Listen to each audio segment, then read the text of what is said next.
My brothers, this world is a race. This life that you're living now is a race. And the day of judgment will be the end of that race.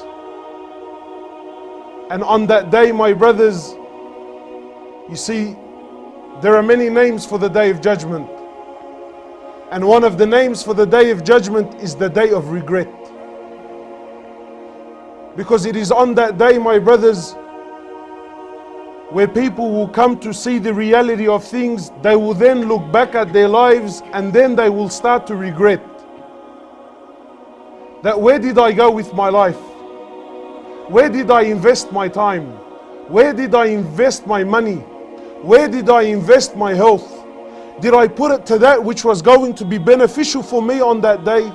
Or did I waste it like the millions and millions around the world that also wasted it? This life, my brothers and sisters, wallahi, believe me when I tell you, don't be fooled with what's happening around you. It's a race.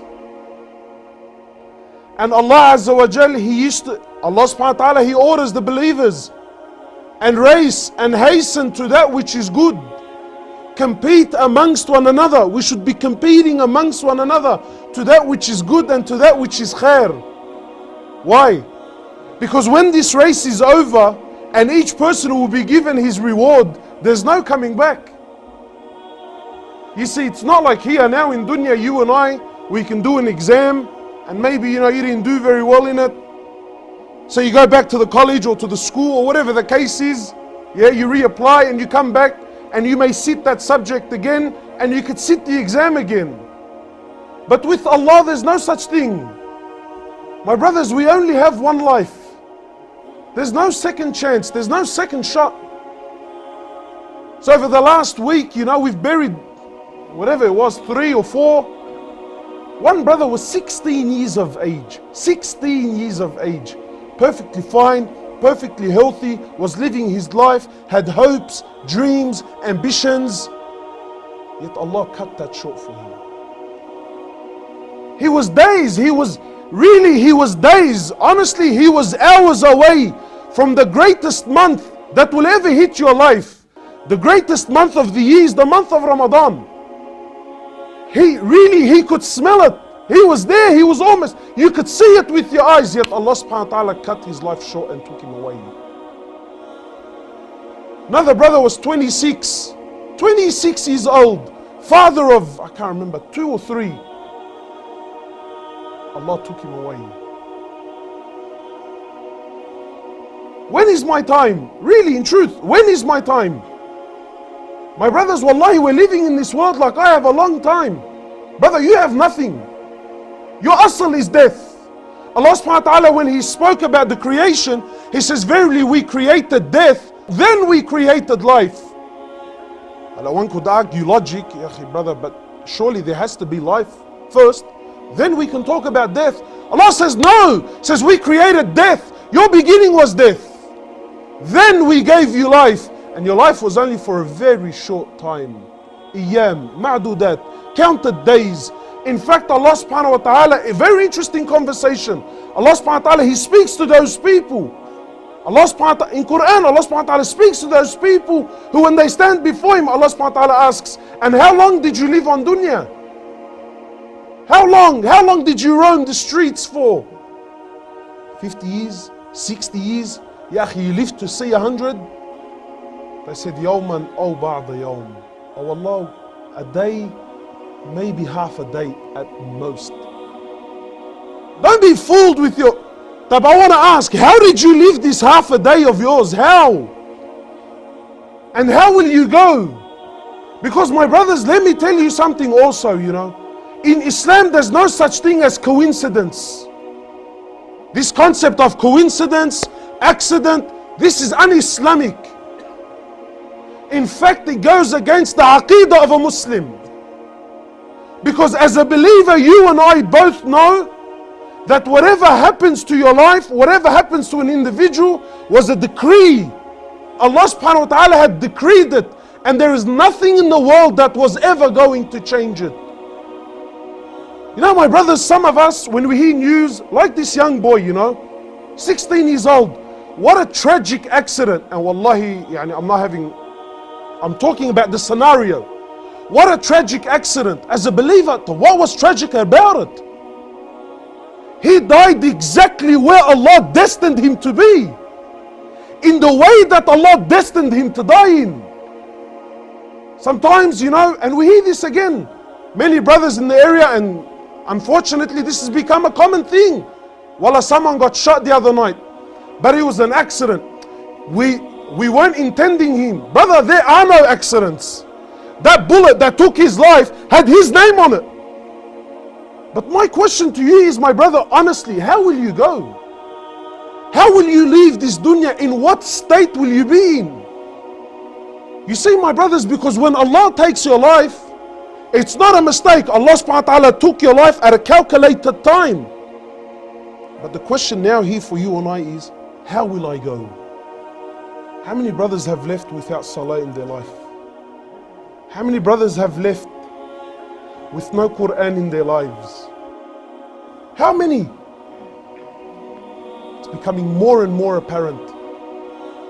You know what, my brothers, I want to share something with you. Wallahi, this is very deep, so please give me your hearts.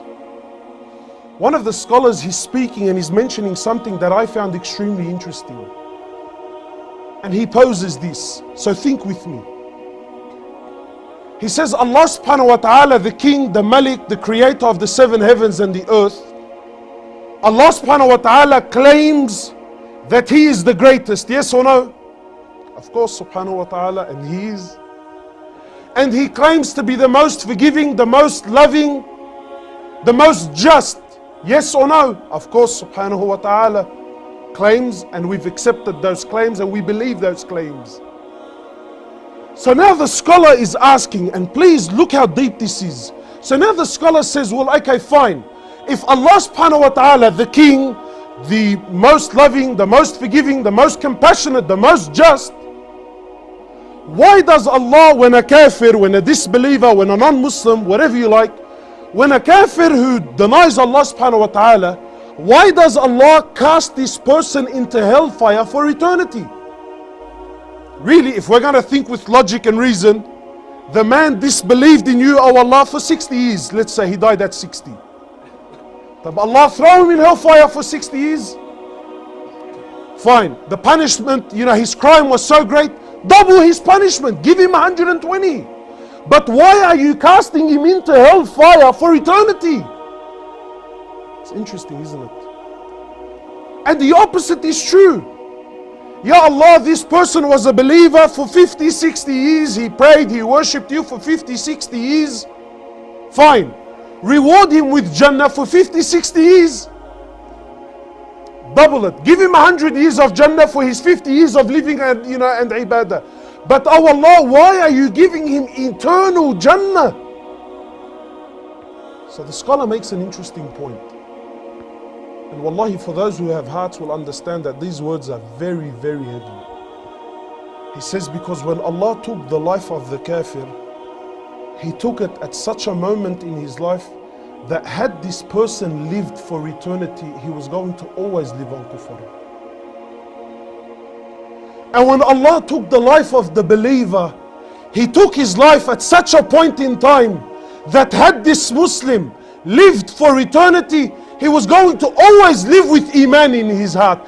That's why Allah gives him eternal Jannah, and that's why Allah Azza wa Jal gave this person eternal punishment in hellfire. So my question to you today is, if you and I die today, which is a very real reality, regardless of what your heart tells you, if you and I die today without salah, what does this say in the books of Allah? You know what that says, my brother? That had you lived for eternity, you were never going to pray.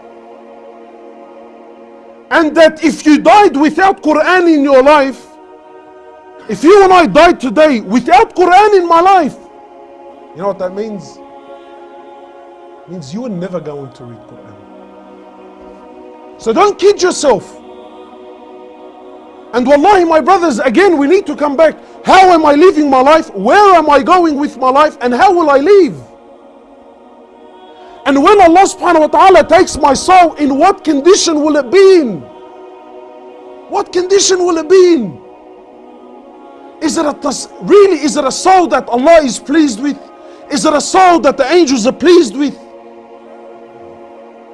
Or am I going to be a soul that Allah subhanahu wa ta'ala is displeased with? Ask yourself these things, my brothers. Wallahi. And honestly, for your sake, for your deen, for your iman, wallahi, I beg you, you know what? I challenge you, how's this? I challenge you to go to the cemetery and just walk and read these tombstones, walk and read their ages, walk and read their dates. What has made us believe, what has convinced, what has fooled us, my brothers, that we're going to live for a long time? Wallahi, my brothers, this life is very real. More real than you will ever know. And you won't understand how real this life is until you stand by, wallahi, until you die. Only then will you come to understand, woe to me.